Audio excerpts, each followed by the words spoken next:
Hi, this is JP Morgan. Today on the Slanted Lens, we're going to talk about continuous light versus strobes.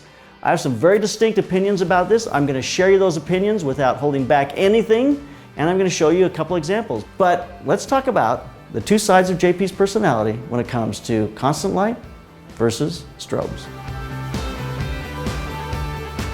Are you ready to make money in video? We're ready to teach you how. There's more demand than ever for video content, and everyone you know is probably looking for someone to do it for them. We've got a great video basics download for you that'll help get you started on that road and help you make money in video. So go to theslantedlens.com and purchase your download today. I have a side of my personality that just loves constant light, and the reason I love it is because I love video. I love working in that video world. So there's some real advantages to constant light. So let's talk about what they are. Number one is it's easy to see what you're getting when you light with them. You turn on a light, you see exactly what it is you're going to get. There's no question about it. You see your light as you move it. You can see how high, how low, where it drops the shadows. It's just very easy to work with because you see exactly what you get. That's why most people gravitate to constant light. When I say constant light, it could be tungsten lights. It can be, any kind of light source that is, you turn it on and it's on in a constant manner. So it's been just recently, we get a Bowens mount on this constant light source that allows us to put any kind of modifier on it. You can put soft boxes, you can put beauty dishes, you can put anything you want on that. In the still world, you have a light and you modify it. In the video or film world, for years, it was you had 20 different types of constant lights and you used the light that was best suited for what you were doing. Well, we're kind of moving now to a time, and that's what makes constant light so much easier to use now, where you can modify a single light source, that Bowens mount, you can turn it into a lot of different lights, and that makes it very affordable and usable for an individual who wants to learn how to light stills with constant light. Working with constant light gives you a wonderful cinema kind of look if you learn how to light correctly. It's also a great light if you're doing both stills and video, because you have the ability to set one light and to work in both those worlds. You can shoot some stills, do your video, go on and set up your next situation. You don't have to set up two light sources to be able to accomplish both those things. So when I'm shooting both stills and video on set, I love using constant light. Another wonderful look with constant light is the ability to do a portrait where you can allow things to blur. A dress can blur as it blows in the wind. As long as your person stands very still, face will be sharp, dress will flow and kind of give you a motion look in the image. So it gives you the ability to really capture some motion in your portraits when you use a constant light source. So there's some of the advantages to a constant light source. So now let's talk about strobes, the advantages of strobes. So what are strobes? Strobes are very simply a power pack that delivers a flash that syncs with your camera. It's as simple as that. Most people start with these kind of small strobe lights here, which are like a little speed light you put on your camera. It fires off from the hot shoe. It's just very simple to use. Then you have a pack and head system. What a pack and head system is a power pack that has the power in it that generates that power, sends it through a cable, and flashes with the flash head. So you have a pack and a head. Then we have monoblocks. This is what most people are using today. You basically took the power pack and the strobe head, combined it into one unit called a monoblock. And you added a battery, a lithium-ion battery. This is the best of all worlds. So now, what are the pros of strobes? What's the positive side of using strobes? Number one is they freeze action.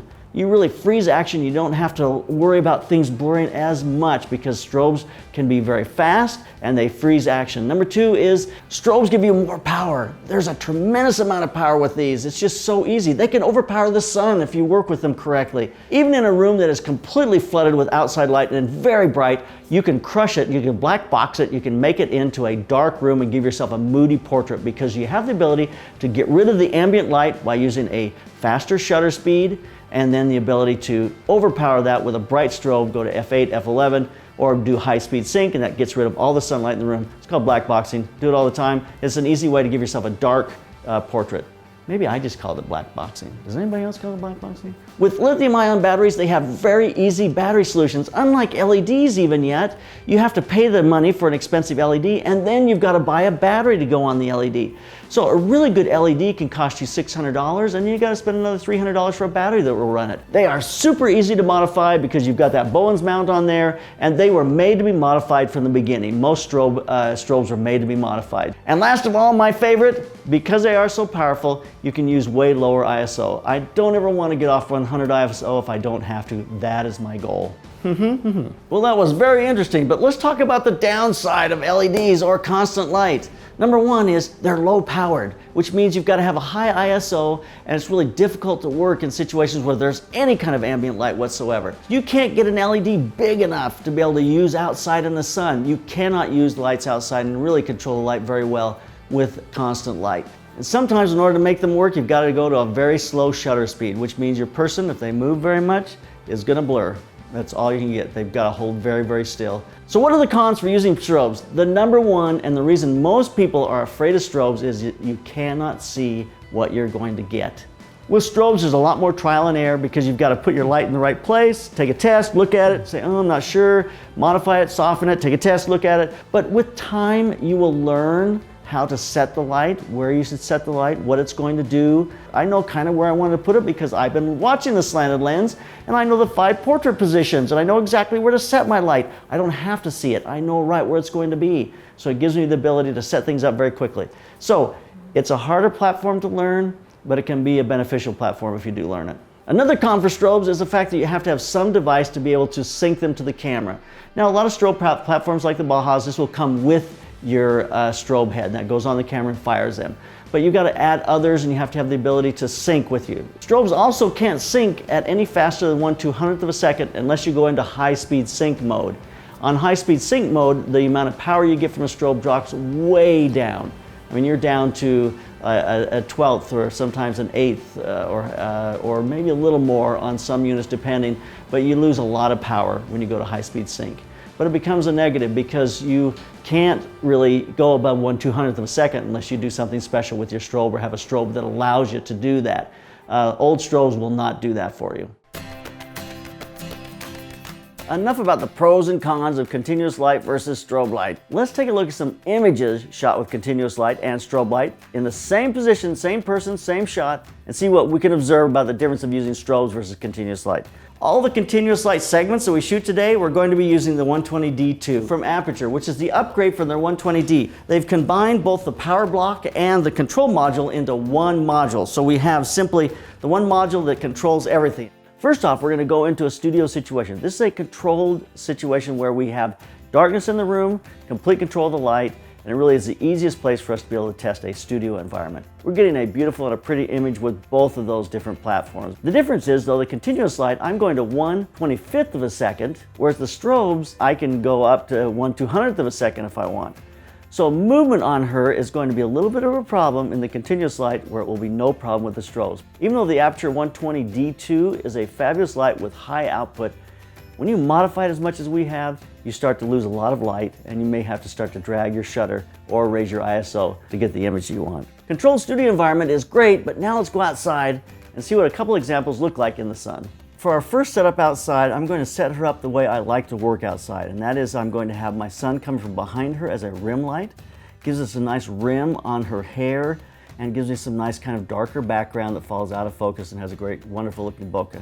Now outside in this situation, the first shot we did with the LED, I think it lacks a little bit of snap and a little bit of control. Whereas when I go to the strobes, now I've got a little more control of the light on her face. These are both shot at f4, but I've had to change my shutter in order to be able to give myself enough brightness on her face with the continuous light. But with the strobe light, I just simply crush the background by making my shutter a little darker, and now I've got a nice light on her face, and it gives me complete control of the image. I think with strobes outside in this situation, I have much more control. Now our last setup, I mean, the light was so nice at this time of day, it was hard to get a bad image, but I put her in a more harsh backlit sun situation. So in this situation, she's got major bright hair with the continuous light, the LED. I can bring that LED in as tight as I want, but I just can't get enough light out of it in order to brighten up her face, to be able to control the light, to be able to bring that highlight down on her face. Whereas with the strobe, I bring that strobe in, I up the power, and now I have more control. I think it's a nicer look. At least it has a nice punch on her face, whereas the one with the continuous light is just a lot more mushy and just doesn't have that kind of snap in her face that I'd like to see. Here's my wrap up in a nutshell. If you are just going to do still photography, and only still photography, I would learn how to use strobes, because there are so many opportunities when you're doing weddings in a big room full of people. Throw the strobe in the corner at nighttime, it'll give you a nice rim light. There are just times when strobes make it so much easier to get a good exposure. Now, if you're going to do video and stills, learn how to use constant light. you're going to want to try to use constant light as often as you possibly can. Sometimes you can't use them to do both stills and video, but when you can, set up your light, get a great light with that constant light, and then shoot both the stills and the video, and then move on to your next shot. Above all, good light is good light, regardless of what you use. So hopefully this gave you enough information to be able to decide what's best for you and what you're going to shoot, and you'll make that decision, then learn how to use them, become proficient with them, don't be afraid of them, shoot a lot, understand them, and be able to use them quickly, and it'll make it so you're a professional photographer. So just get out there and make some great images and keep those cameras rolling, keep on clicking. The free business coaching call is back. It doesn't matter if you've been on the call before, it doesn't matter if you've been on the call 10 times before. You will learn something every single time. Join us for our free business coaching call where we're going to teach you the daily routine for success. My chicken and I invite you to subscribe to The Slanted Lens. Join our Facebook group. Follow us on Instagram. There's a lot of great things going on at The Slanted Lens. My chicken and I will fill you in later.